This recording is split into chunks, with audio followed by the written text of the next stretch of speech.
मेरा मुद्दा यह है कि आजाद भारत में, भारत के संविधान में 23 नवंबर 1948 उस वक्त यह आर्टिकल 35 था। बाद में यह आर्टिकल 44 के नाम से जाना जाता है। यह आर्टिकल 44 क्या कहता है? यह कहता है equal rights to all Indians, यानी भारतवासियों को बराबर के अधिकार, समान अधिकार। लेकिन इसी को आपके यहां यूनिफॉर्म सिविल कोड कहते हैं। लेकिन हो क्या रहा है कि क्या भारत में समान अधिकार हैं? मेरे नहीं, क्योंकि हमारे यहां संविधान को सेलेक्टिव तरीके से रखा गया और अपनी सत्ताओं को स्थापित करने के लिए नाजायज तरीके से आपने संविधान में चीजों को घटाया और बढ़ाया। इसलिए 1950 में जो संविधान बना वो 1976 तक सांप्रदायिक था, कम्युनल था।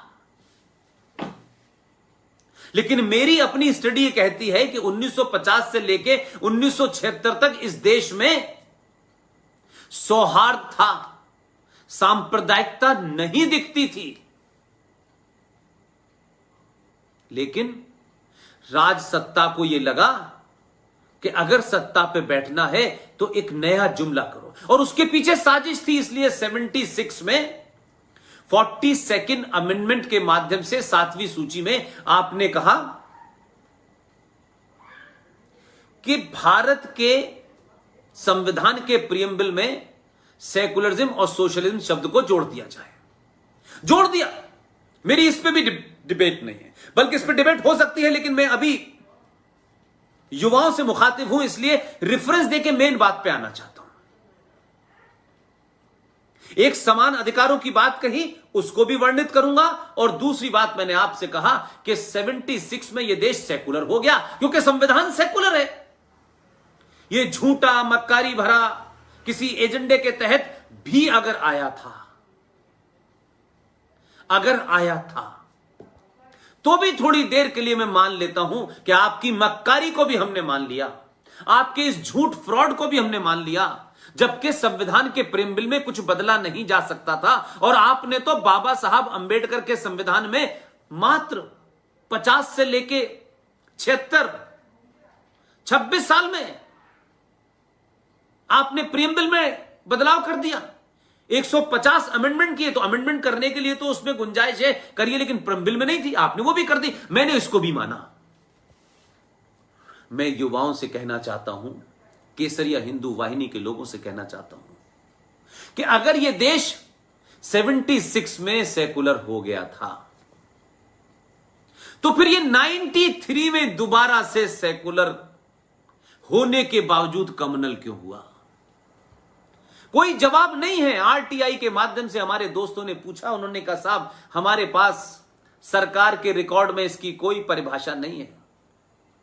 इसलिए मैं आपसे कह रहा हूं कि आर्टिकल 44 का उल्लंघन भी है और भारत के संविधान की जो रूह है, जो उसकी आत्मा है, जो उसकी स्पिरिट है, उसके भी खिलाफ है। और जिस तरीके से किया वो तरीका भी गलत है। क्या किया यह बताता हूं। 93 में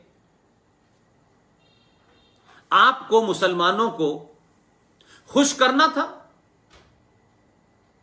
क्योंकि आपने उनका नाजायज इस्तेमाल 1984 में किया और आपने इस देश को मजहब के नाम पे बांटा और मजहब के नाम पे एक देश बना। लोग चले गए, लेकिन बहुत सारे लोग तो इस देश की संसद में होने के बाद गए। और जब यह मजहब के नाम पे बटा था तो भाई फिर मुसलमान भारत की धरती पे क्यों रहा? यह मैं नहीं कह रहा, ये मेरा विचार नहीं है। ये मैं इसलिए बार बार कहता हूं कि आज के लोग अगर बात करेंगे तो तथ्यों पे बात करिए। ये देश अंग्रेजों ने बांटा था, ये कहकर के अपनी मक्कारी और मुनाफकत और हिपोक्रेसी मत साबित कीजिए, अपने फरेब को मत झुटलाइए। ये देश शुद्ध रूप से हिंदू मुसलमान के नाम पे, मजहब के नाम पे बटा। 21 लाख लोग मारे गए 1946, वो इसी बुनियाद पर लड़ा गया कि पाकिस्तान चाहिए, पाकिस्तान बन गया।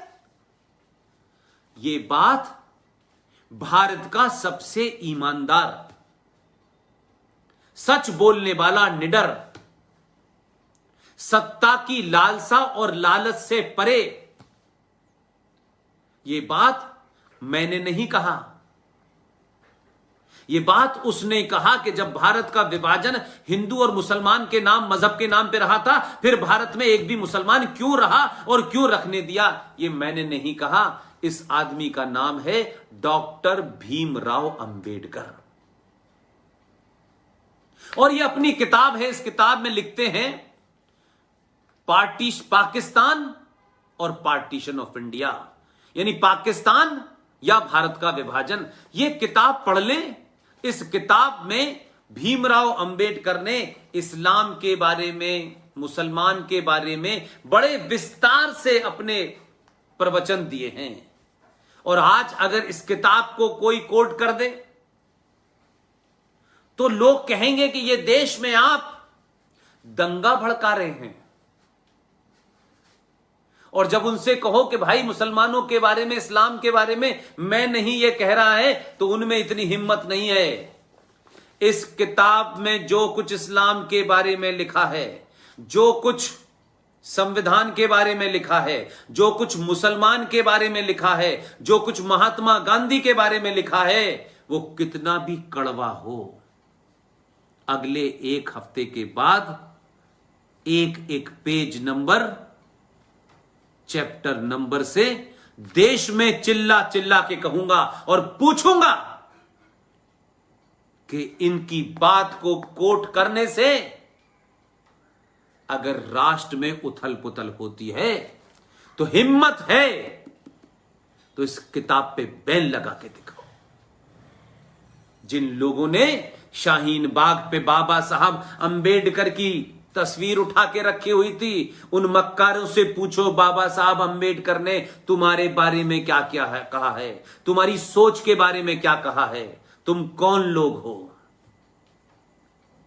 लिहाजा ये जो आर्टिकल 44 हमें समानता की बात कहता है, यह समानता 1993 के अंदर जब बाबर की बनाई हुई एक नाजायज मस्जिद, जो उस वक्त के हिंदुओं का, इस भारत में जो सनातनी थे, उनके मॉरल को चोट पहुंचाने के लिए, उनके आत्मसम्मान को चोट पहुंचाने के लिए आपने बड़े बड़े मंदिरों को तोड़ करके, गुम्मद बना करके ऊपर आपने मस्जिद बनाई। और एक नहीं 30,000 अनजानी मस्जिदें को ऊपर मंदिरों के ऊपर मस्जिद बनाई। लेकिन आपने काशी में भी यही किया, मथुरा में यही किया।